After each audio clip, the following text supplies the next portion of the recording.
आजच्या कार्यक्रमाचे जे चीफ स्पीकर आहेत माननीय भसारकर मॅडम, त्यांचं स्वागत झालेलं आहे. मी विनंती करतो की आपण कृपया व्यासपीठावर यावं.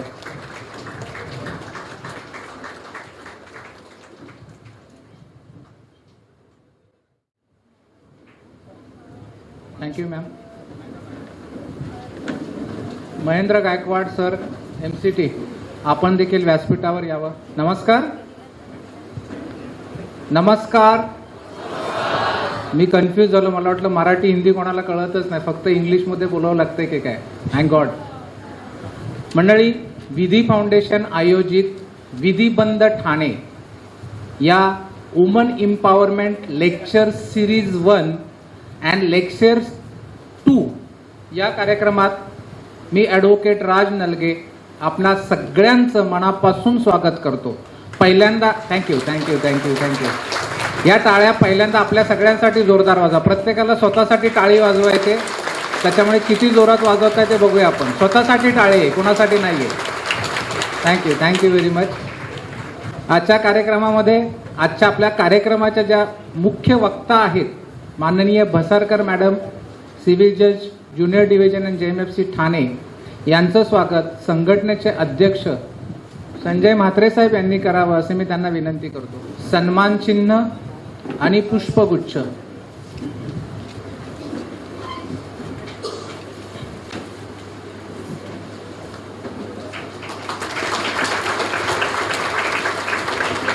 धन्यवाद म्हात्रे साहेब.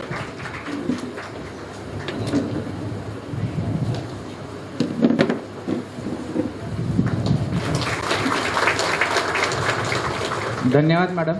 यानंतर मी सन्माननीय व्यासपीठावर उपस्थित सर्व व्यक्तींना विनंती करतो की आपण गणेशाची मूर्ती खाली ठेवलेली आहे त्याचं पूजन करावं.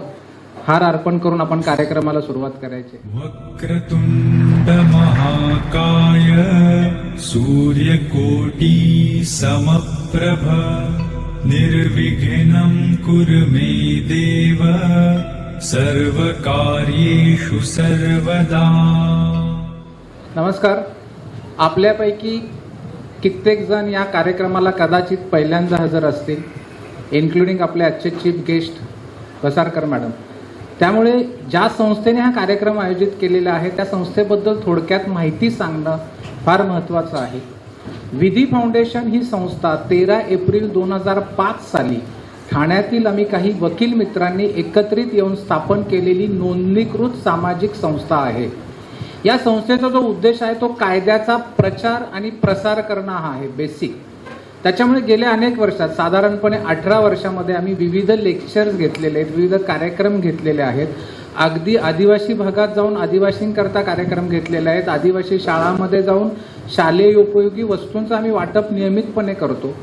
पण हा जो उद्देश मुख्य आहे संस्थेचा, तो वकील जे वकिलीत येऊ घातलेले आहेत नव्याने, त्यांना बऱ्याच अडचणी असतात, बरेच प्रश्न असतात. मी नेहमी सांगतो की कोर्टात हजर झाल्यानंतर ॲडजमेंट ॲप्लिकेशन कसं लिहावं, एक्झम्पशन ॲप्लिकेशन कसं लिहावं, हे साध्या गोष्टी माहीत नसतात, कारण तो प्रॅक्टिकल ट्रेनिंगचा भाग आहे. आणखीन खूप प्रश्न मनात निर्माण होतात. संघटना आहेत, वकिलांच्या संघटना आहे, बार काउन्सिल ऑफ इंडिया आहे, पण त्यांची वेळेची मर्यादा आहे. पण या सगळ्या वकिलांचे जे काही प्रश्न आहेत, वकिलीत नवीन आल्या किंवा जे विद्यार्थी आहेत शेवटच्या वर्षाचे, त्यांच्या मनात अनेक प्रश्न असतात. तर या प्रश्नांना एक व्यासपीठ निर्माण व्हावं, त्यांच्या प्रश्नांना उत्तर देण्यासाठी या उद्देशाने आम्ही स्टडी सर्कल चालू केलं, जे महिन्याच्या 2ऱ्या किंवा 4थ्या शनिवारी आपण ठाणे आपली जी संघटना आहे तिथे पहिल्या माळ्यावर आपण हा कार्यक्रम घ्यायचो. स्टडी सर्कलचं स्वरूप साधारण असं होतं की एखादा विषय आम्ही निवडायचो, त्या विषयावर एखाद्या वक्त्याला मार्गदर्शनासाठी बोलवायचं आणि मग नंतर जे उपस्थित विद्यार्थी आहेत किंवा वकील मित्र आहेत त्यांचं open question answer, open house ज्याला आपण म्हणतो, की त्यांनी कुठलेही प्रश्न विचारायचे. मग अगदी एक्झिबिट 5 आर्ग्यू करताना काय क्रायटेरिया असावे, प्रायमा फेसी केस म्हणजे काय, बॅलन्स ऑफ कन्व्हिनियन्स म्हणजे काय, इरिपेरेबल असंही विचारू शकतात. किंवा बेल, नॉन बेलेबल ॲप्लिकेशन असेल, नॉन बेलेबल ऑफेन्सेसमध्ये बेल आर्ग्यू करताना what should be the ground of bail, how to draft the bail, किंवा वकालतनामा कसा व्हायचा, anything right from A to Z, anything and everything, हे त्याचं स्वरूप होतं. तिथे दुसरा एक मुद्दा असा, आमचा उद्देश असा होता की जे विद्यार्थी आहेत किंवा वकिलीत नुकतेच आलेले आहेत त्यांना एक बोलण्यासाठी एक व्यासपीठ निर्माण व्हावं. होतं कसं माहीत खूप असतं, पण वकिली जे आहेत त्या प्रत्येक वकील हे मान्य करेल की जेव्हा तुम्ही पहिल्यांदा कोर्टासमोर उभे राहता आणि मेन्शन करता तर पोटात गोळा येतो तो स्कॉलर असू द्या, ब्रिलियंट असू द्या, टॉपर असू द्या, हुएवर इट मे बी. कारण ती भीती असते की बाबा मला कोर्टासमोर मेन्शन करायचंय. तर ही थोडासा त्यांची भीती कमी व्हावी, कायद्याचं नॉलेज त्यांना मिळावा, हा त्याच्या मागचा उद्देश होता. गेले अनेक वर्ष आपण स्टडी सर्कल आयोजित केलं, पण हल्ली व्हायला काय लागलं की आपल्या न्यायालयाचे ट्रेनिंग प्रोग्राम, वेगवेगळे कार्यक्रम इतके असायचे की प्रत्येक दुसरा चौथा शनिवार पॅक असेल. मॅडमना माहितीच आहे की त्यांचा प्रत्येक सेकंड फोर्थ सॅटर्डे काही ना काही कार्यक्रम होत होते. मग आपण विधिबंधच्या माध्यमातून, विधिबंध ही या कॉलेजची अलुमनाय असोसिएशन आहे, ज्याच्याबद्दल नंतर श्रीविद्या मॅडम बोलतीलच, त्याच्यावर अतिक्रमण करत नाहीये. त्यांच्या साह्याने आपण हे कार्यक्रम इथे घ्यायला सुरुवात केली आणि त्याला थोडंसं पद्धत बदलली आणि सिरीजचं स्वरूप दिलेलं. आपल्या अपॉर्च्युनिटीज लॉ फील्ड हे लेक्चर झालेलं आहे, हाऊ टू कंडक्ट क्रिमिनल ट्रायलवर झालेलं आहे. गेल्या वेळेला पाल मॅडमने करिअर इन ज्युडिशियरीबद्दल खूप छान मार्गदर्शन केलं आणि त्या सिरीजचा भाग म्हणून ही आजचा दुसरा लेक्चर आहे. विधी फाउंडेशनच्या माध्यमातून आपण स्टडी सर्कल हे कार्यक्रम राबवत असतानाच जेव्हा हेगडे व्याख्यानमाला होते डिसेंबरमध्ये, तिथे आपण best upcoming advocate of the year हा अवॉर्ड दिला जातो. त्याचा क्रायटेरिया असा आहे की 1 ते 5 वर्षांची प्रॅक्टिस आणि काही कॉलेजेसचा best student of the college हा आपण अवॉर्ड त्या कॉलेजच्या सहकार्याने आपण त्यांना देतो. विधी फाउंडेशनतर्फे आपण कॅलेंडर देखील पब्लिश करतो, जे आपल्यापैकी कित्येकांना कदाचित माहीत नसेल. मी आता मॅडमना आम्ही मगाशी बसलो तेव्हा सांगत होतो की त्याचा उद्देश एवढाच आहे की त्या कॅलेंडर मागे 12 पैकी 10 पानावर लेख लिहिलेले असतात. जेव्हा तुम्हाला कधी वेळ असेल, घरात कॅलेंडर अडकवलेला असतो, तो कॅलेंडर काढून आपण त्याच्या मागचे लेख वाचू शकतो. गेल्या वेळेला आपली थीम चाइल्ड्स होती, मुलांशी संबंधित वेगवेगळ्या कायद्यावर आपण त्याच्यात लेख होते आणि यावर्षी वुमन एम्पॉवरमेंट आहे. तर असे वेगवेगळे विधी फाउंडेशनचे कार्यक्रम गेले 18 वर्ष आहेत. विधी फाउंडेशनची लॉ लायब्ररी पण आहे. मग सध्या ती बिल्डिंग रिडेव्हलपमेंटला गेल्यामुळे तेवढ्या प्रमाणात ॲक्टिव्ह नाही. आणखीन खूप कार्यक्रम पाईपलाईनमध्ये आहेत आणि त्याच्याबद्दल नंतर म्हात्रे साहेब बोलतीलच. पण हा कार्यक्रम ज्यांच्या इन असोसिएशननीच आपण अरेंज केलेला आहे, विधिबंध, ज्याचा I am also one of the office bearer.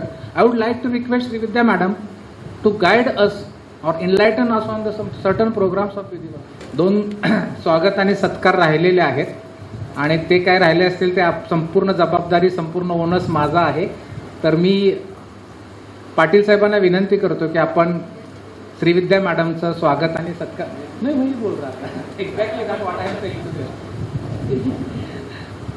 स्वागत, कारण हा नेहमी ना थोडासा वादाचा मत आहे. मॅडम म्हणतात आय एम को ऑर्गनायझर, तुम्ही माझा सत्कार कसे करता, तुम्ही माझा सन्मान कसे करता, आणि म्हणून मी तोच हे ठेवला. तर एनिवे पाटील साहेबांना विनंती आहे.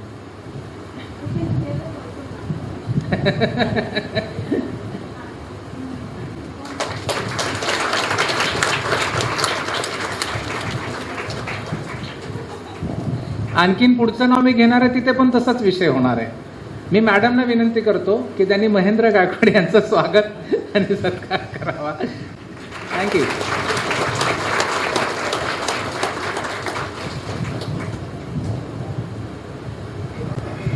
तर मी श्रीविद्या मॅडमना विनंती करतो. त्यापूर्वी फक्त एक, माझे लिमिटेशन असल्यामुळे आजच्या मुख्य वक्त्यांबद्दल मी आपल्याला काहीही त्यांची माहिती सांगू शकलो नाही.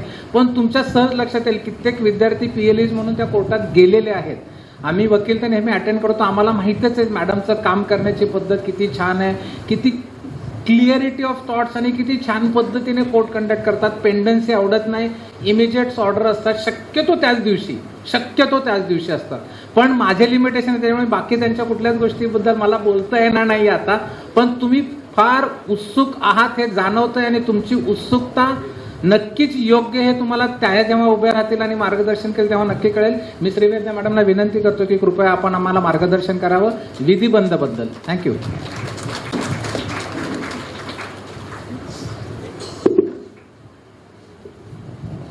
नमस्कार. Honorable JMFC Madam, Mrs. Apurva Basarkar, office bearers of Vidhi Foundation and Vidhibandh, lawyers and future lawyers, my colleagues from teaching faculty and my office staff here. A very warm welcome to all of you. I'll try to be as brief as possible, but certain things I feel tempted to share with you. We are here eagerly waiting to hear the judge madam, who always is burdened to hear when she sits in the bench. Now we are all very eager to hear her. And let me tell you that this is something very rare to have some guidance on the topic as we have today. We need to compliment those who identified the topic. I think the suggestion came from Madam Basarkar herself.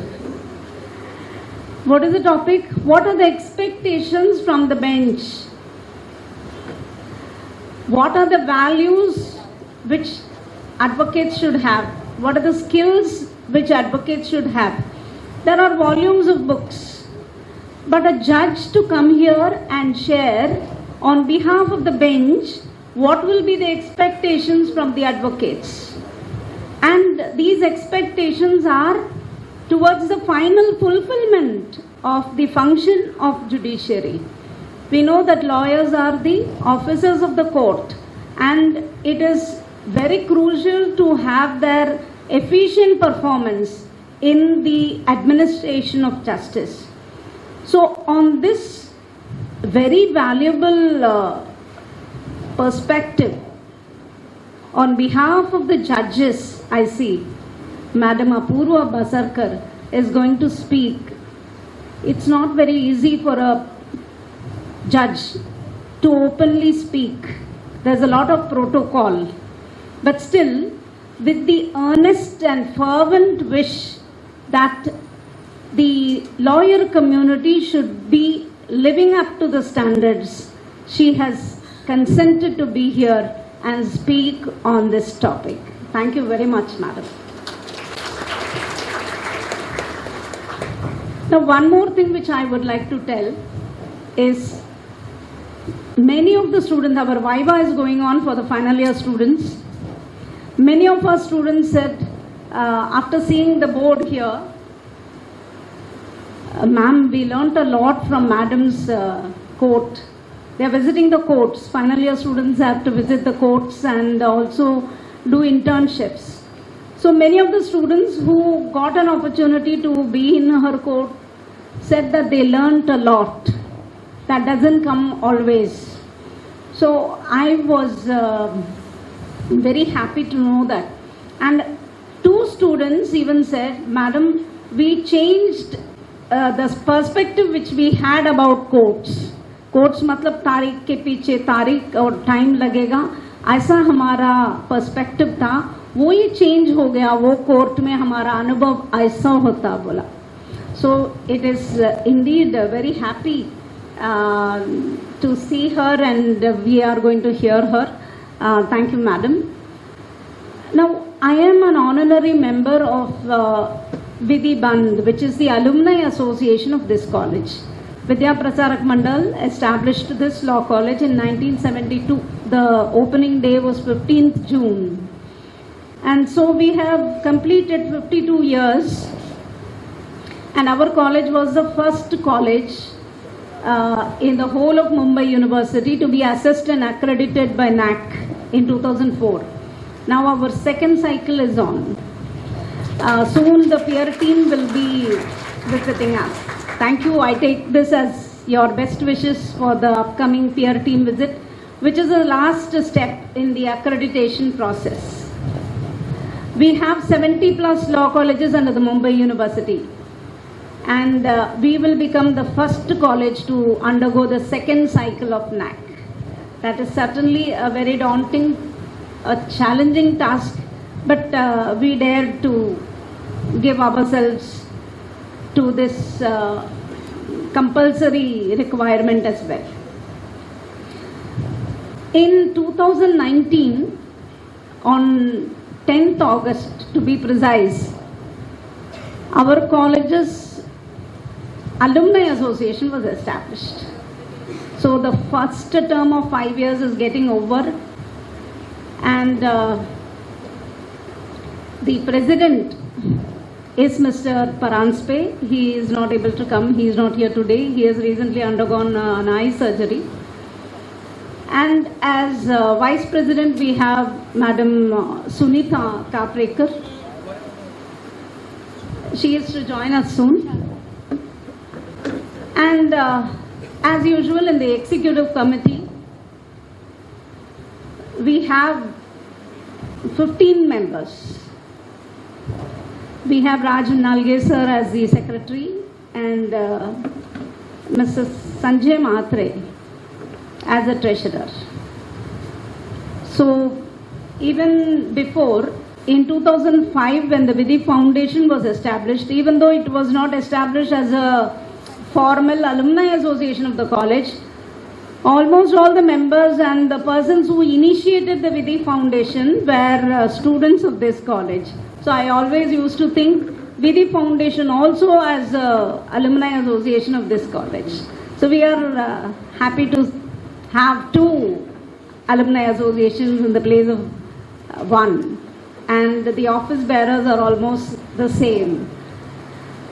So Vidhi Foundation as our alumni association has always been proactive in visiting the college and mingling with the students, sharing their experiences, because there are many areas which are not taught in the class. Revenue practice is not in the syllabus, or customs law, and many such laws.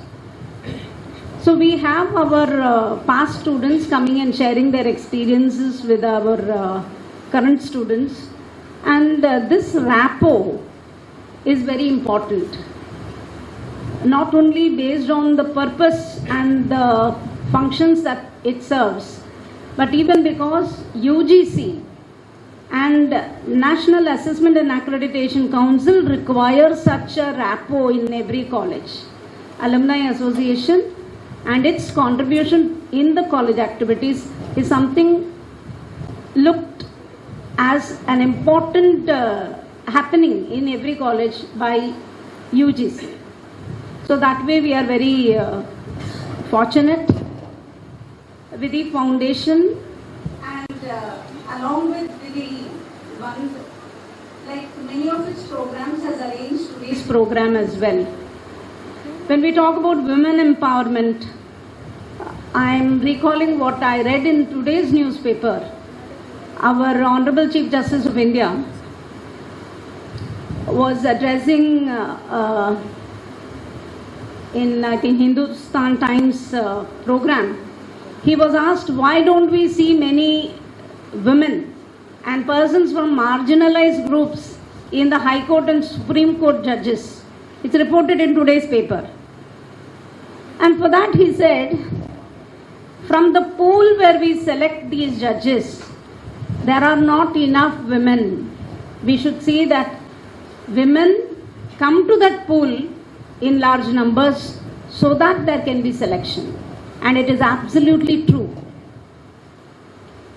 If you see the number of advocates, also women are a little less. And for different reasons, slowly they give up due to familial compulsions. And a very few can rise above all that and give a tough fight along with the men and outweigh them too. So in this context, to have a lecture series on women empowerment is certainly very appropriate, and the arrangement organization is made by Vidhi Foundation and Vidhi Bandh, and we are here as beneficiaries. I am also very eager, just like you, to hear Madam Apurva Basarkar, Honorable JMFC from Thane. So put your hands together and welcome Madam. Thank you, Madam.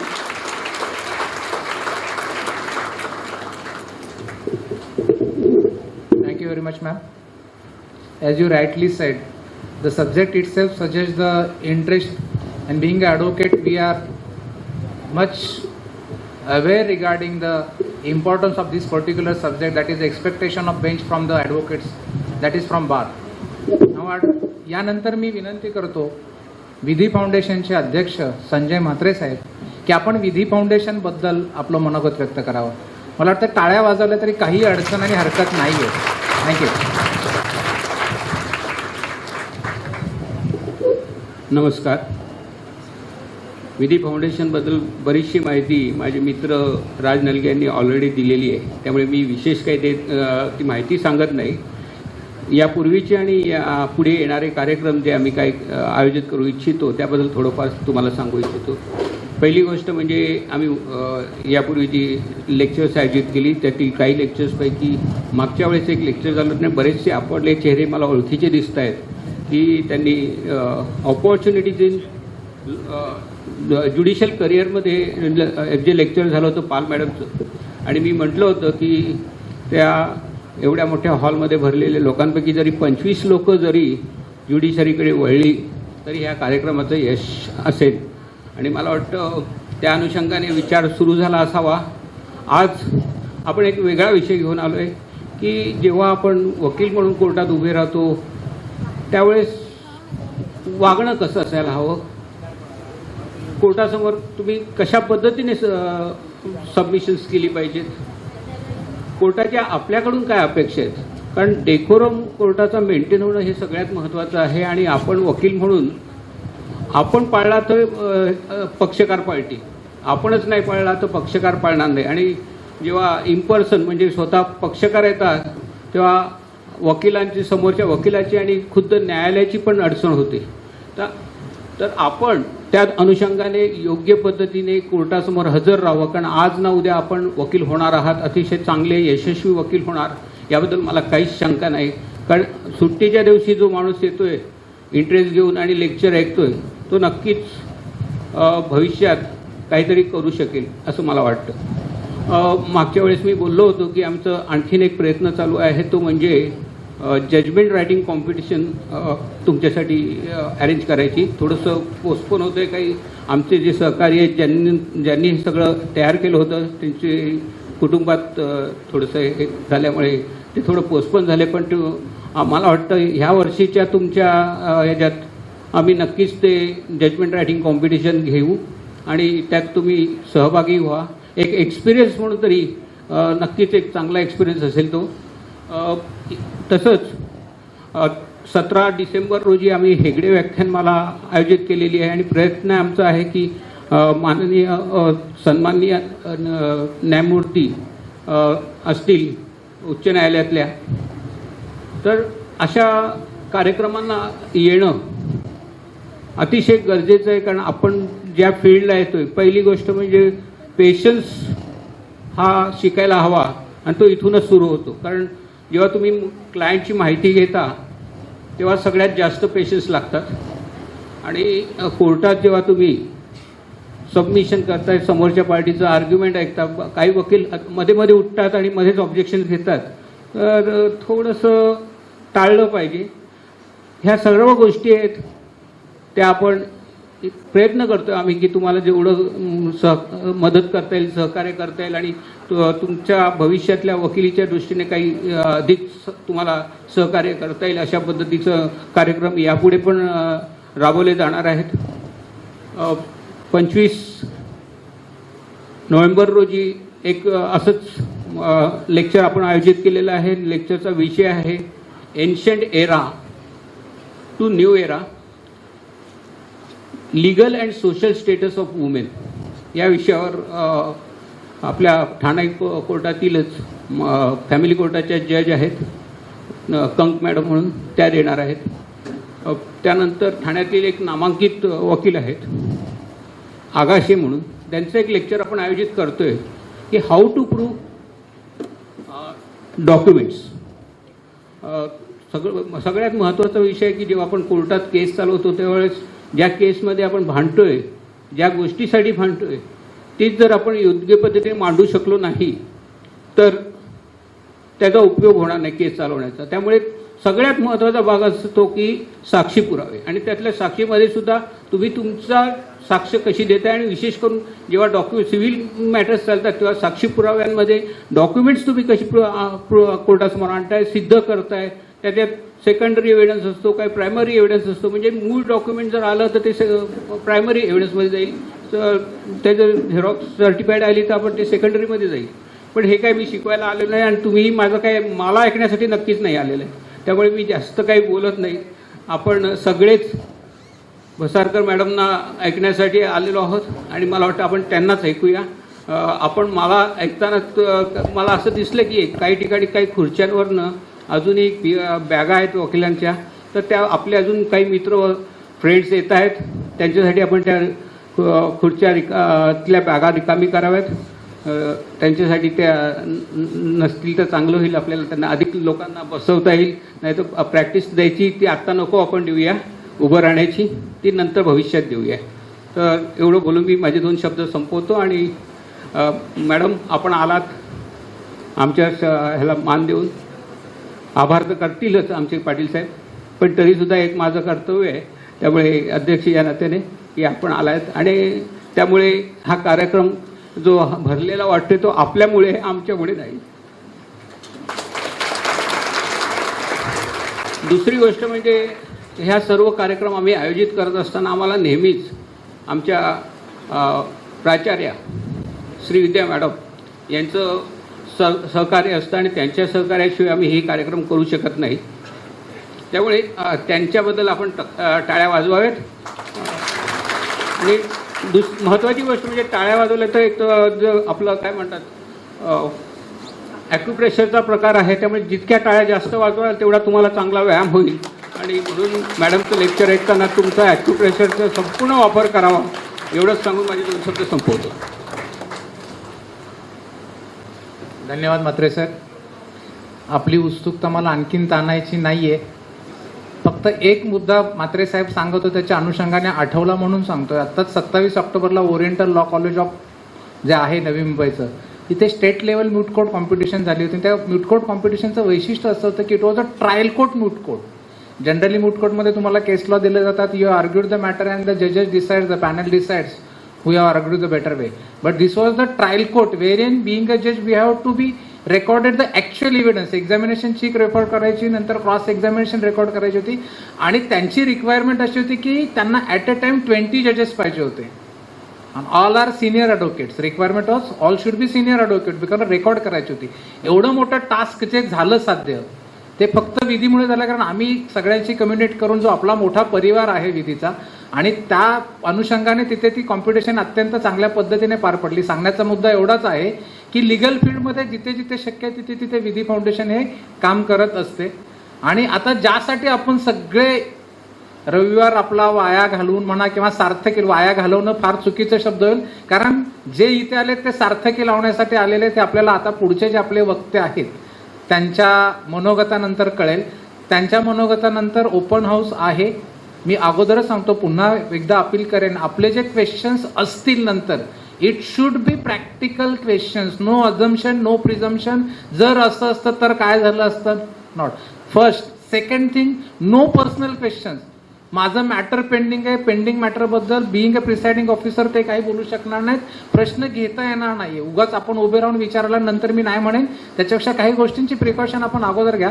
तर आता हा महिला एम्पॉवरमेंटचा कार्यक्रम आणि सगळं सूत्रसंचालन एक gents करतोय, तो थोडासा त्या कार्यक्रमाच्या जे काय टायटल आहे त्याला अन्याय होईल. आणि केवळ तो होऊ नये याच्यासाठीच नाही तर वेगवेगळ्या लोकांना अपॉर्च्युनिटी मिळावी. तर आमच्याच परिवारातील याच कॉलेजची एक विद्यार्थिनी आहे Chaturthi Deshmukh.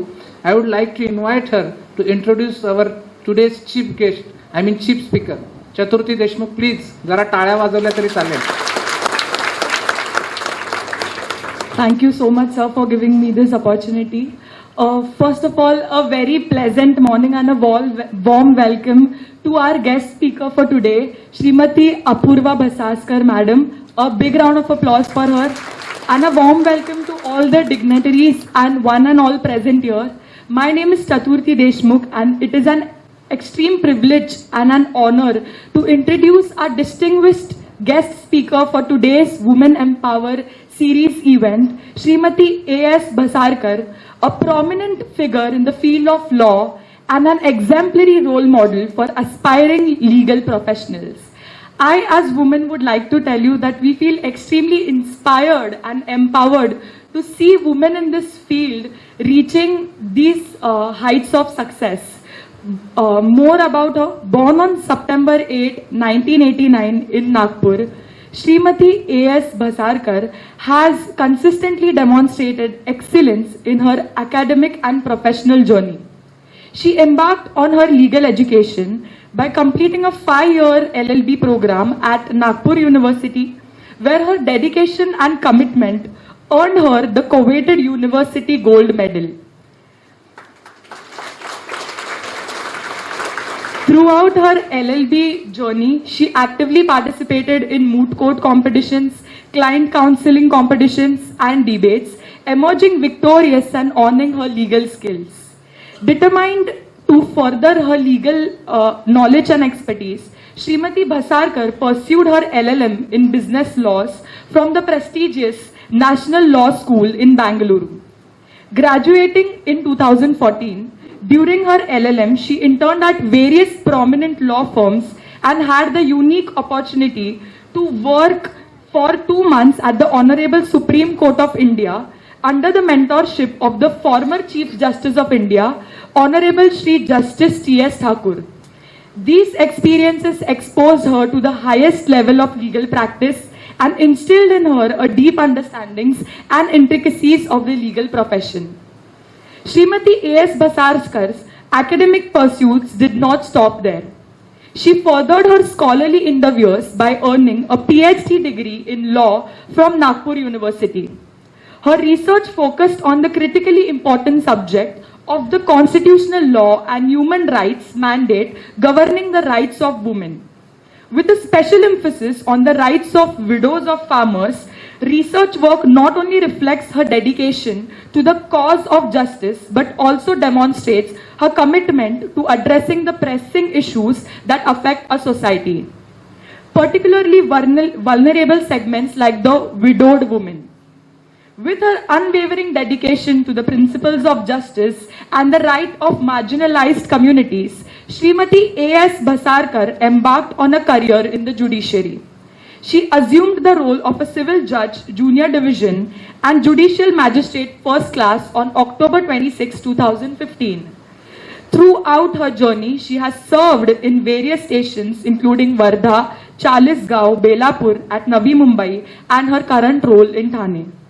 Today we are privileged to have Srimati A.S. Bhasarkar with us, a remarkable woman who has excelled in a legal career and dedicated herself to upholding the principles of justice and empowering women. Her journey is an inspiration to all of us, and we look forward to her insights on expectation of the bench from the upcoming advocates. Please, a big round of applause for our chief guest for today.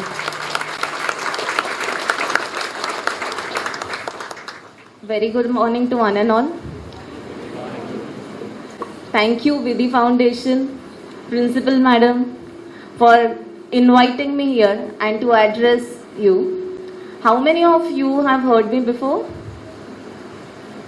At D.Y. Patil Nerur or somewhere? Nobody from Belapur here, Navi Mumbai? Alright. So all of you are from final year or various classes? From first year to fifth year, and also 3 years courses students are there, I can see. Alright, so all of you are inspiring to become an advocate in future, or some of you want to deviate from the field and go into teaching or into judiciary or law firms? Because that would give me an opportunity to switch the topic also, if at all time permits. So I would like to know how many of you are really interested in to go into advocacy and how many of you are not really interested. So interested people, majority, and minority wants to go to law firm. Minority, hands up. Judiciary, very few hands. All right. And others, teaching. Okay. Fine, because I just wanted to know how many of you are really interested so that I'll only focus on the topic and not deviate from the same. So, like you expect something from the judiciary also has certain expectations from you. How you can conduct yourself before the court and how you must conduct yourself before the court. That is given in the professional ethics. Now, professional ethics is nothing but your code of conduct before the court. Now, this should not be only in the court but outside also. As an advocate, you are representing certain part of the community. You are securing interest of the litigants. They have certain trust upon you. They look up to you so that you can go before the court, argue their matter and win the case in their favor. Alright, so what should be your primary goal? At the start, as a student, what I would like to suggest you is find a mentor for yourself first.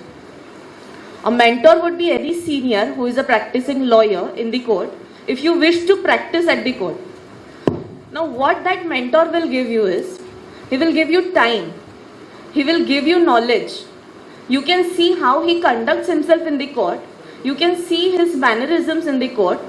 This will give you a future aspect when you go and argue before the court. This will also act as a stress buster for you because you know how to go and argue before the court after you get your license.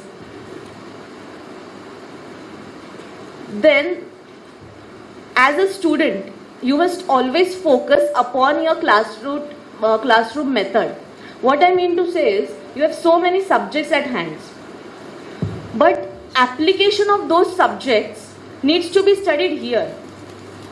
For example, if we have a 379 case, IPC, theft, do you ever wonder 379 सोबत दुसरे का नाही sections लावलेले असतात म्हणजे CRPC चे sections का नाही दिसत आणि एव्हिडन्स चे का नाही दिसत? Because there is a difference between procedural law and penal provision. Alright, so procedural law provides you a procedure in what way a trial has to be conducted, and penal provisions gives you a provision under which a person can be acquitted or convicted. As a student, I always had a doubt कि इतना CRPC बड़ा है, इतना CPC बड़ा है, लेकिन उसका provision कभी chargesheet में क्यों नहीं दिखता है? I was so dumb at that time. For you, this is not the thing because I know this generation is very smart. You have moot courts at your disposal, you have other competitions at your disposal, and these are going to help you immensely.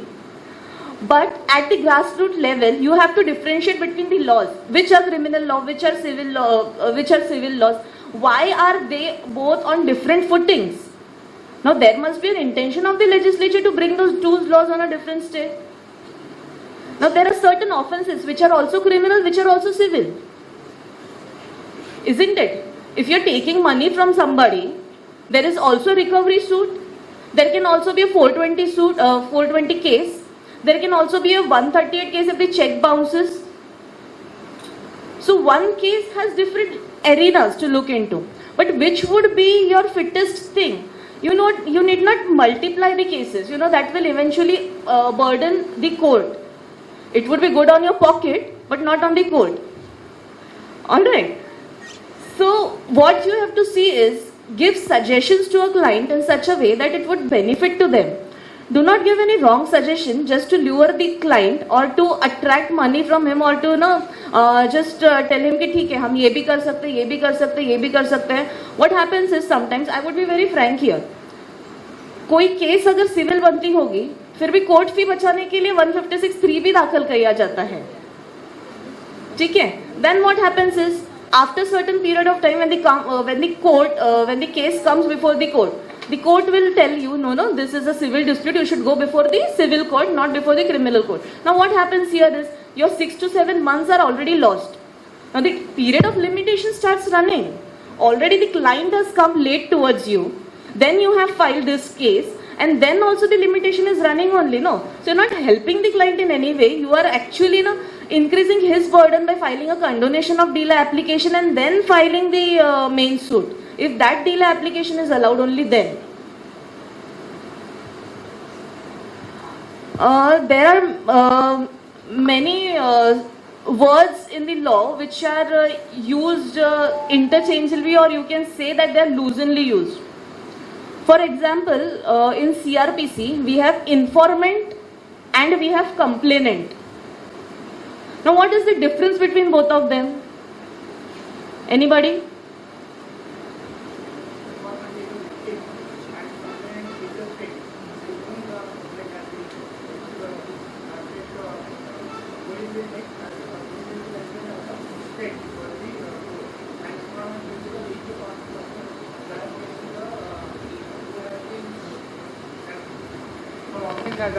happened against that person. हे बघा थोडंसं इथे twist झालेलं आहे. Informant and complaint both are aggrieved. ठीक आहे, दोघांना काहीतरी झालेलं आहे त्यामुळे ते आलेले आहेत. बट इन्फॉर्मेंट जेव्हा शब्द आपण स्पेसिफिक वापरतो ना, it pertains to the first information report 154. तर जेव्हा तुम्ही 154 म्हणतात तेव्हा ते त्याच्यामध्ये FIR फाईल होते आणि ज्यांनी FIR फाईल करून घेतलेले जो aggrieved person he is the informant. ठीक आहे, कंप्लेनेंट आपण लूजली का वापरतो? इन्फॉर्मेंट स्टेट केस आहे मॅडम, कंप्लेनेंट आहे. कंप्लेंट नाही, he is not a complainant, he is an informant. Complainant कोण असतो? जो private complaint under section 2D file करतो कोर्टामध्ये. 2D मध्ये कंप्लेनेंट एक्सप्लेन्ड आहे ऑफ द CRPC. ठीक आहे, he is the one who brings his complaint before the court because police had not taken cognizance of it or the case is non-cognizable in nature, still he is aggrieved. Okay, so this is a minute difference between both of them, but then this term should be used in a proper manner so as not to confuse the court also. And कसं होते, आपण काही शब्द जर का इकडे तिकडे वापरला ना, मग आपलं पण तिथे एक नॉलेज दिसतं किंवा डेप्थ दिसते. तर त्यामुळे आता जेव्हा तुम्ही स्टुडंट्स आहेत तेव्हाच तुम्ही लक्ष देऊन जर का हे केलं तर उद्या जाऊन तुमच्या ड्राफ्टिंग मध्ये हे मिस्टेक्स नाही होणार आणि उद्या जाऊन तुमच्या आर्ग्युमेंट मध्ये या सगळ्या मिस्टेक्स होणार नाही. My philosophy is rather than relying mostly upon the case law, which is a fashion nowadays, you must rely upon the basics of the laws. First, gather what the law is. How can you put that law to the facts of your client's case? Because case laws can only aid you in terms of ratio. प्रत्येक केस law same असणार, तुमच्याच केसशी related असं होणार नाही आणि असं होत नाही. त्यामुळे आपण काय करतो, जेव्हा प्रेसिडेंट्स वाचतो तेव्हा त्याच्यामधले रेशिओ आपण हायलाइट करतो. आपण त्याच्यामधली स्टोरी नाही सांगत बसत कोर्टाला. मग तुम्ही का जेव्हा आले तेव्हा फक्त फॅक्ट्स वरती नाही तर पहिले केस लॉजने सुरुवात करतात आणि नंतर काय तुमचे फॅक्ट्स आहे त्याच्याने सुरुवात करतात. केस लॉज जे असतं मोस्टली ना हायकोर्ट आणि सुप्रीम कोर्टामध्ये जास्त होतं, लोअर कोर्टामध्ये नसतात. कारण लोअर कोर्ट जे आहे ते केस बनवतात, एव्हिडन्सेस आपल्या समोर फर्स्ट हँड आपण डिपोजिशन्स घेतो, ते पक्षकार स्वतः येतात आपल्याकडे, आपण त्यांचे डिमिनर रेकॉर्ड करतो, त्यांचे कंडक्ट रेकॉर्ड करतात. हे सगळं आपल्याला फर्स्ट हँड मिळतं, जे हायकोर्टामध्ये फर्स्ट हँड इन्फॉर्मेशन मिळत नाही. तर त्यामुळे आणि हायकोर्ट काय आहे, एक आयदर सेकंड अपील जाणार त्यांच्याकडे, सुप्रीम कोर्टामध्ये स्पेशल लीफ पिटिशन जाणार. पण मग खाली काय होतं, सपोज इथून ॲक्विटल झालं, कन्व्हिक्शन झालं, ऑर्डर रिजेक्ट झाली, अलाव झाली, तुम्हाला सेशन्स कोर्टामध्ये जायचं असतं. सेशन्स कोर्टामध्ये पण तुम्ही केस लॉचा वापर करू शकता. पण जेव्हा तुम्ही JMFC कोर्टात येत आहे, एकदम खालच्या कोर्टात जेव्हा तुम्ही येता तेव्हा तुम्हाला त्याची गरज नाही पडणार तेवढी, जेवढे तुमच्या फॅक्ट्सवरती तुमचं प्रभुत्व असायला पाहिजे. बरेचदा असं होते की तुमचे क्लायंट वेगळं सांगतात जेव्हा कोर्टाने विचारलं आणि ॲडव्होकेट्सची स्टोरी वेगळी असते. म्हणजे there is no sync between the advocate and the client.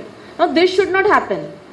When you come before the court, before attacking your opponent, you must first attack your client. त्यांनी तुमच्याकडून लपवत काही गोष्ट चालणार नाही. त्यामुळे you have to gain confidence of your client first.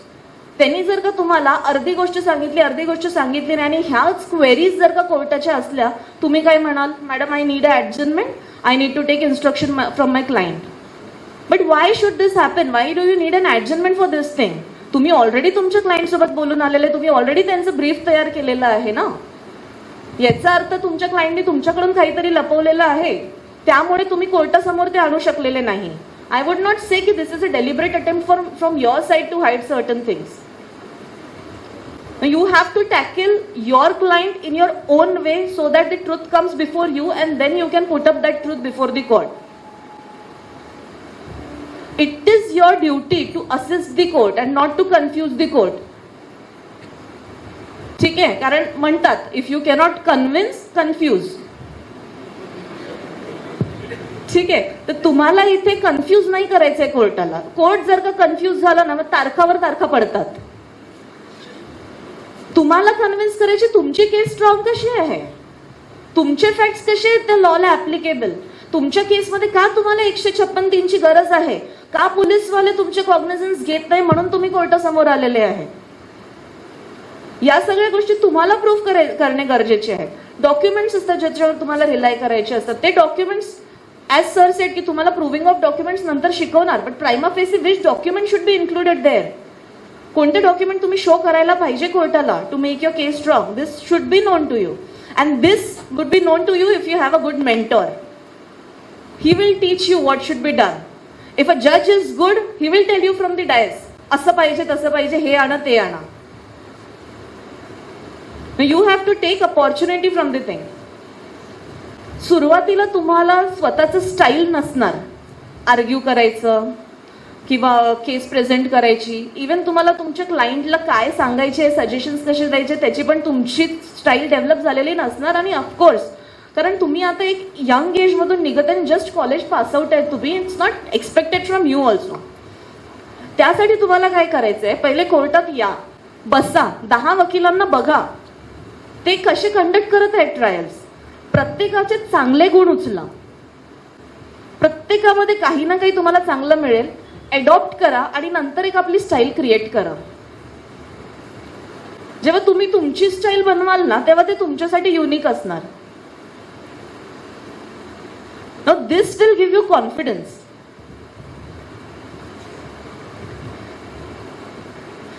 अजून सांगायचं जर का राहिलं तर मग एकदम बिलकुल टाइमवर तुम्हाला यायचंय. वेळेचं महत्व तुम्हाला कळलं पाहिजे. If you are punctual, if your client is punctual, the court would be satisfied from your conduct. The first impression of punctuality is the last impression. Because there are instances wherein the client is there, the other side advocate is there, but this side advocate is not there. Now what the thing is, we will have to call the advocate. इकडून bench clerk त्यांना phone करतात, sir या हो, तुमचे पक्षकार थांबलेले आहेत, लवकर या, किती वेळ लागणार आहे. म्हणजे this VIP treatment should not be given, but only for the sake of saving time of the other party we have to do it, and we do it in certain cases. Now punctuality should be developed right from the beginning itself, and there is no other option for being not punctual. You have no other excuses also. Seek adjournment at a very minimum level only if you have an extreme emergency. If the case can be looked after by any of your colleagues, just send him in your absence. Your demeanor towards the court should be very humble. The court should not feel that you are being rude. बघा आता कसं होतंय, court म्हणजे कोण, एखादा जजच बसतोय. मग जर तुम्ही त्यांच्यासोबत चांगल्याने बोलाल, हंबली बोलाल, तर मग गिव्ह रिस्पेक्ट, टेक रिस्पेक्ट. आणि जर नाही झालं तसं, जजला वाटलं की ना this person is unnecessarily being rude, बोलायची एवढी आवश्यकताही नाही तरी जास्त बोलत आहे, what happens, it affects your case also. Human tendency, बायसनेसचा इथे प्रश्न नाही आहे, पण टेंडन्सीचा इथे प्रश्न येतो आहे.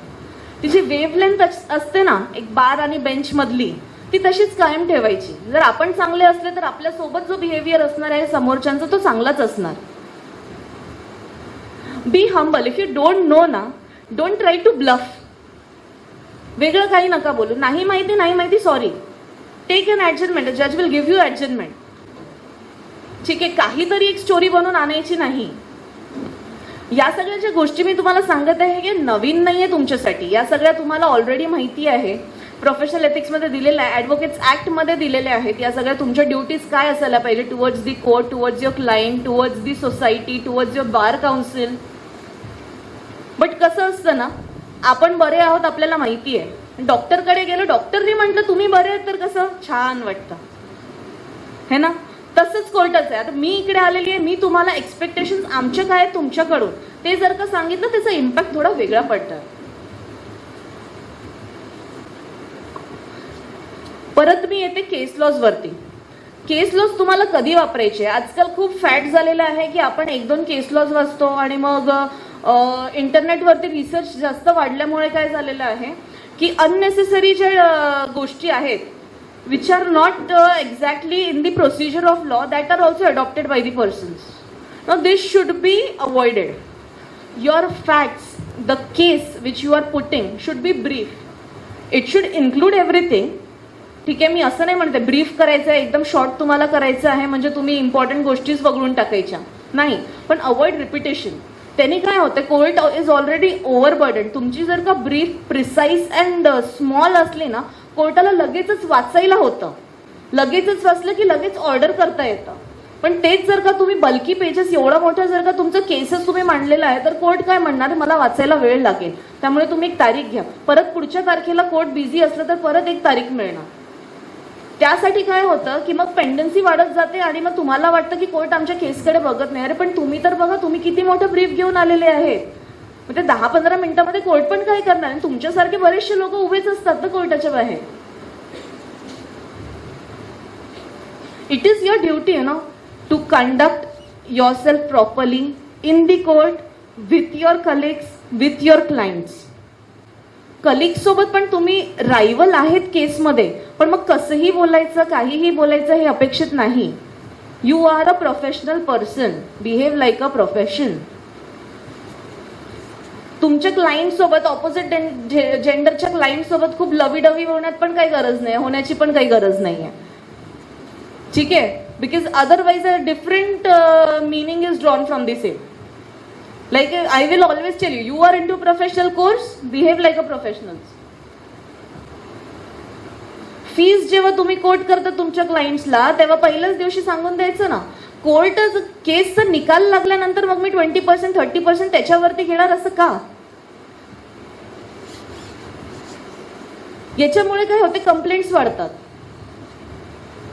याच्यामुळे तुमच्या बारचं नाव खराब होते, याच्यामुळे ओव्हरऑल ज्युडिशरीचं नाव खराब होतं. जेव्हा तुम्ही कोर्टात आले, आता तुम्हाला एखादी ट्रायल कंडक्ट करायची आहे, जसं सरांनी म्हटलेलं होतं की क्रॉस एक्झामिनेशनच्या वेळेस बरेचदा वकील उठतात, प्रत्येक क्वेश्चनला ऑब्जेक्शन घेतात. प्रत्येक क्वेश्चनला ऑब्जेक्शन घ्यायची गरज नाही, कारण कोर्ट बसलं आहे. जिथे ऑब्जेक्शन घ्यायचं असलं तिथे कोर्ट स्वतः पण ऑब्जेक्शन घेणार. 1-2 ऑब्जेक्शन तुम्ही रेस केले, येस डेफिनेटली अलाउड. प्रत्येक क्वेश्चनला घेतलं तर मग एक इरिटेबिलिटी फॅक्टर तो कोर्टामध्ये पण डेव्हलप होतो आणि समोरच्या व्यक्तीमध्ये पण डेव्हलप होतो. त्यामुळे तुमचं जर का असं टॅक्टिक्स असणार की नाही मला त्या समोरच्याला फ्रस्ट्रेट करायचं आहे, तर स्टॉप दॅट प्रॅक्टिस.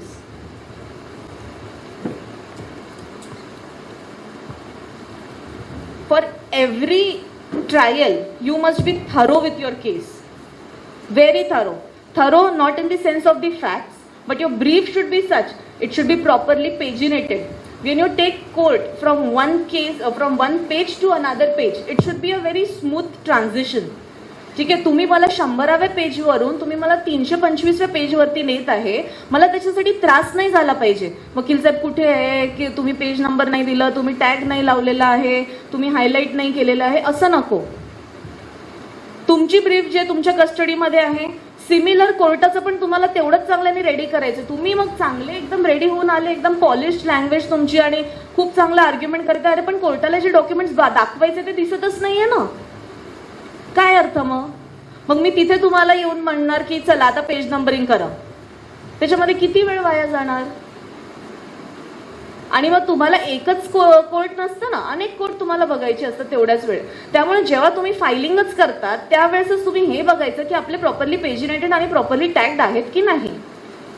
या बेसिक गोष्टी आहेत, या तुम्हाला एक्सपिरियन्सनी कळणार. पण मी आता का सांगत आहे, कारण तुम्ही आता तुमच्या हाताखालून जेव्हा तुमची फाईल गेलेली असणार तेव्हा ह्या सगळ्या गोष्टी त्याच्यामध्ये रेडीली अवेलेबल पाहिजे. सेम पेज नंबर जे तुमच्या फाईलमध्ये आहे तोच पेज नंबर त्या कोर्टाच्या पण फाईलमध्ये पाहिजे, नाहीतर मग गोंधळ होतो. तुम्ही मला 300 म्हणत आहे, तुमच्या पेजमध्ये तुमच्या फाईलमध्ये 300 नंबर वेगळे आहे, माझ्या फाईलमध्ये वेगळं आहे, परत शोधाशोध करा.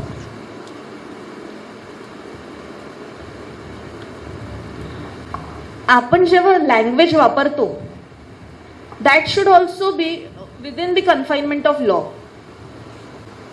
जी नॉर्मल लँग्वेज जी आपण वापरतो, the words should not be loosely used. तुम्ही एक कोर्टाला ऍड्रेस करत आहे, you are representative of the court, you are officers of the court, so your language should be that. छपरी टाईपची लँग्वेज वापरायची नाही. चुकून शब्द निघाला एखादा, काही खूप सवय असली आपल्याला तो शब्द वापरायची तर निघतो, लगेचच सॉरी म्हणायचं. पण सवय करायची नाही. एकदा तुम्ही एंटर झाले कोर्टामध्ये या सगळे शब्द विसरून जायचे. अरे यार, कोर्टाला म्हणाल तुम्ही अरे यार, आपल्याला खूप सवय असते बोलायची, असते की नाही? पण कोर्टामध्ये जाऊन तुम्ही हे सगळं नाही ना बोलू शकत. तर त्यामुळे तुमचे जे शब्द असणार त्याचा वापर, त्याचं निवड तुम्ही चांगल्या रीतीने करायचे. शक्यतोवर खूप जास्त बोलायची गरज नसते कोर्टासमोर, अनलेस अँड अंटिल द जज आस्क यू समथिंग. बाकी तुमचं केस आणि बाकी अदरवाईज वायफळ गोष्टी तर तिथे करायला वेळ पण नसतो आणि ऐकायला पण वेळ नसतो कोणाला. But avoid in to loose talks also with the court and with the other officers. Avoid doing any unfair practices. Now why I am telling you is this, बरेचदा होते की you get lured with something and you want to bribe somebody or to get your work done. Now this happens in the court, I will not deny it. मला माहिती नाही असं नाही. तुम्हाला ज्युडिशियरीचं जसं सन्मान कोर्टामध्ये करायचं आहे तसं कोर्टाच्या बाहेर पण करायचं आहे. ते एक इन्स्टिट्यूशन आहे जे न्याय मंदिरामध्ये तुम्ही काम करता ते त्या मंदिराचं नाव खराब व्हायला नको. So that is a responsibility upon you all. How you conduct yourself outside the court, how you tell your clients, because there are many clients which come and tell me की वकील साहेबांनी पैसे घेतले पण आमच्या कोर्टात येत नाही, आमच्या केसमध्ये येत नाहीये. आय वुड टेल देम की वकील साहेबांना पण घर चालवायचं असते, ते फीस घेणारच आहे तुमच्याकडून, फ्रीमध्ये कोणी करून घेणार नाहीये. पण मग जर का फी त्यांनी दिलेली आणि तरी देखील तुम्ही येत नाही आणि ऍडजस्टमेंट सीक करत आहे ना, this is not expected from you. याच्यामुळे काय होतं, तुम्हाला आमच्या समोर काम करावं लागतं, तुमचं एक इम्प्रेशन मग फॉर्म होऊन जातं. क्लायंट काय कधीतरी येईल महिन्यातून एकदा दोनदा, तुम्ही तर नेहमी असाल ना आमच्या समोर, आमचं इम्प्रेशन तुमच्यासोबत काय बनणार आहे. म्हणून जे मी ते शब्द वेवलेंथ जो म्हटलेला होता तो वेवलेंथ आपला आधीपासून मॅच करायला पाहिजे. तुमची इम्प्रेशन तशीच आधीपासून बनायला पाहिजे आमच्यासमोर की नाही, he is a good advocate, he is a fair advocate. आणि एक ट्रस्ट डेव्हलप जेव्हा होतं ना तेव्हा तुमच्याकडे भले केस नसते, तुम्ही जर का कोर्टात दिसले ना तर जज तुम्हाला म्हणेल याच्यामध्ये वकील नाही, तुमचं वकीलपत्र दाखल करा. कारण कोर्टाला तुमच्यावर विश्वास असतो की तुम्ही अनफेअर मीन्स वापरत नाही.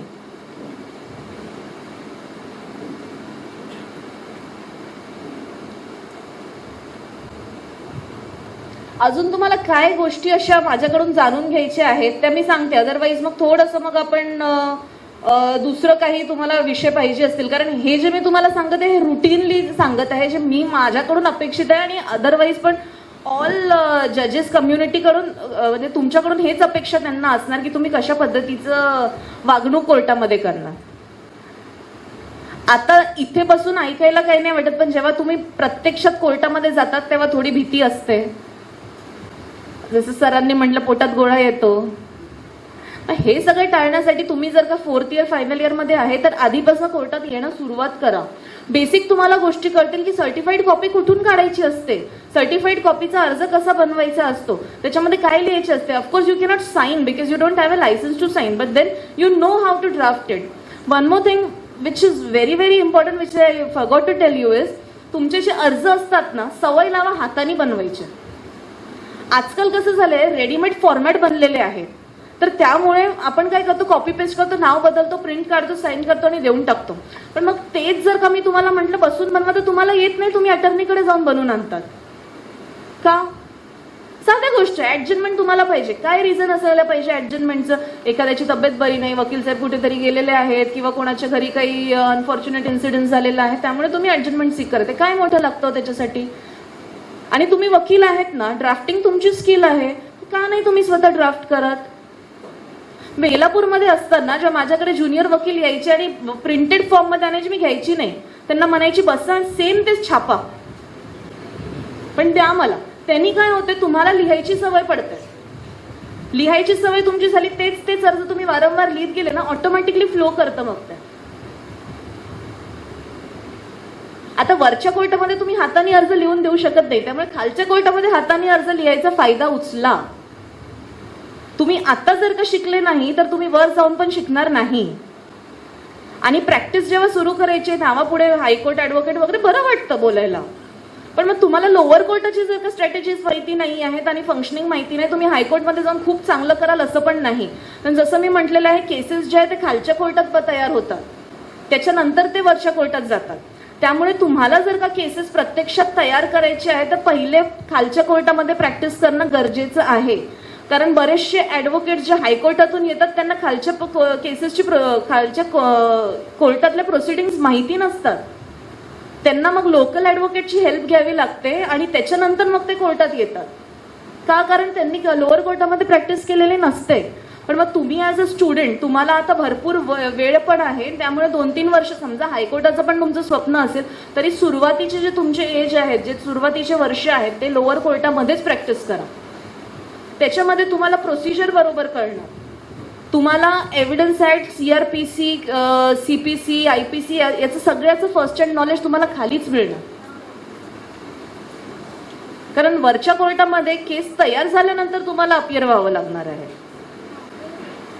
आणि इट्स नॉट इझी ना, तुमचे हायकोर्टमध्ये केस ऍडमिशनला वेळ लागतं, केसेस लावून घ्यायला वेळ लागतं. म्हणजे एकदा जर का केस तुम्ही आज दाखल केलेले आहे, ते असं पण होऊ शकतं की 1-2 वर्ष लागतील त्याला निघायला, 3-4 वर्ष लागतील निकाल लागायला. पण खालच्या कोर्टात तसं नसतं. तुम्ही एक केस दाखल केले, 4-5 दिवसामध्ये केस तुमच्या कोर्टासमोर असणार आहे. आणि हायकोर्ट पण हेच म्हणतात ना की आधी तुम्ही खाली प्रॅक्टिस करा, किंवा तुमचं जे काही ज्युरिस्डिक्शन जे आहे ते आधी खालच्या कोर्टाचं तुम्ही यूज करा. खालच्या कोर्टाचं एक्झॉस्ट झाल्यानंतर तुम्ही वर या.